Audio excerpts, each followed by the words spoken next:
আপনি জানেন কি বাংলাদেশে প্রতি বছর হাজার হাজার মানুষ ডেঙ্গুতে আক্রান্ত হন, কিন্তু অনেকেই জানে না কিভাবে নিজেকে সুরক্ষিত রাখা যায়।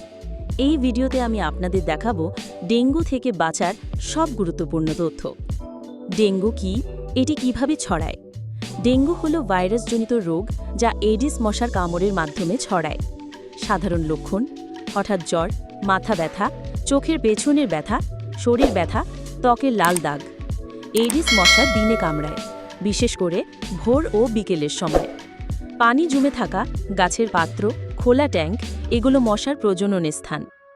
ডেঙ্গু হওয়ার লক্ষণ: হঠাৎ জ্বর ৩ থেকে ১০ দিন ধরে থাকতে পারে, চোখের পেছনের ব্যথা এবং তীব্র মাথা ব্যথা, শরীর ব্যথা বিশেষ করে পিঠ ও জয়েন্টে, ত্বকে লাল দাগ বা ফুসকুড়ি।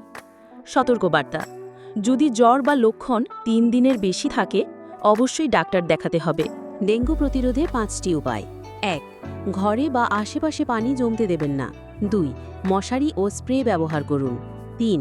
পুরো হাত ও পায়ের কাপড় ঢেকে রাখুন। ৪. ঘরে ও আশেপাশের পরিবেশ পরিষ্কার রাখুন। ৫. প্রয়োজনে ডেঙ্গু পরীক্ষা ও ভ্যাকসিন করান। ডেঙ্গু আক্রান্ত হলে করণীয়: প্রচুর পানি পান করুন, বিশ্রাম নিন, ডাক্তারের পরামর্শ অনুযায়ী ওষুধ গ্রহণ করুন। যদি শারীরিক অবস্থা খারাপ হয় অবিলম্বে হাসপাতাল যান।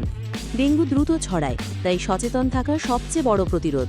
পরিবারের সবাইকে সচেতন করুন, ভিডিওটি শেয়ার করুন যাতে অন্যরাও নিরাপদ থাকে।